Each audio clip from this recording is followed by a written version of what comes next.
La Russie a mené dans la nuit de vendredi à samedi des frappes contre Kiev et sa région. Au moins 4 personnes ont été tuées. Le président ukrainien Volodymyr Zelensky a dénoncé l'usage de missiles balistiques contre des infrastructures civiles.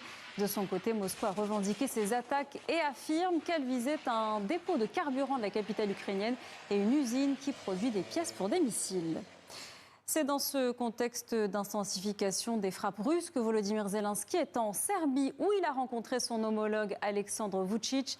Une visite inédite dans ce pays allié traditionnel de Moscou. Comment expliquer ce rapprochement? Que vient chercher le président ukrainien? Timothée Marouzet et Simon François. Volodymyr Zelensky foule le sol d'un pays historiquement hostile. L'image est inédite.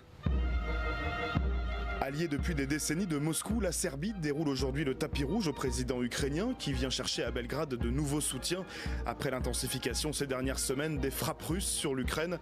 Et comme un signal fort envoyé à Vladimir Poutine, les deux pays ont annoncé en fin de matinée la mise en œuvre d'un accord économique.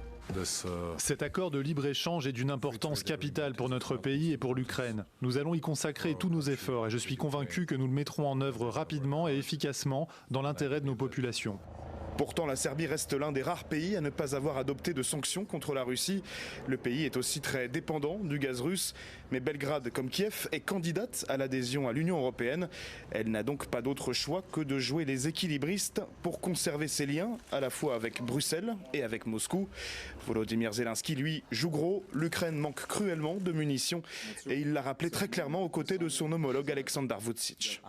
L'Ukraine n'a pas et n'aura jamais les fonds dont dispose la Russie, qu'elle utilise pour financer la guerre. Nous avons ce qu'il nous faut grâce à l'aide européenne et au soutien d'autres pays, mais un financement supplémentaire destiné à la production ukrainienne est indispensable. Autre annonce forte de la journée, le soutien serbe à l'adhésion de l'Ukraine au sein de l'Union européenne. Nous avons discuté du parcours européen de la Serbie et de l'Ukraine. Et en ce qui concerne la Serbie, l'Ukraine bénéficiera toujours du soutien total de notre pays dans son cheminement européen. Le président serbe en a aussi profité pour faire taire les rumeurs quant à une production conjointe de drones entre la Serbie et l'Ukraine. Une usine de drones en Serbie, oui, mais sans Kiev. Belgrade confirme qu'elle sera inaugurée le mois prochain, sans donner plus de précisions.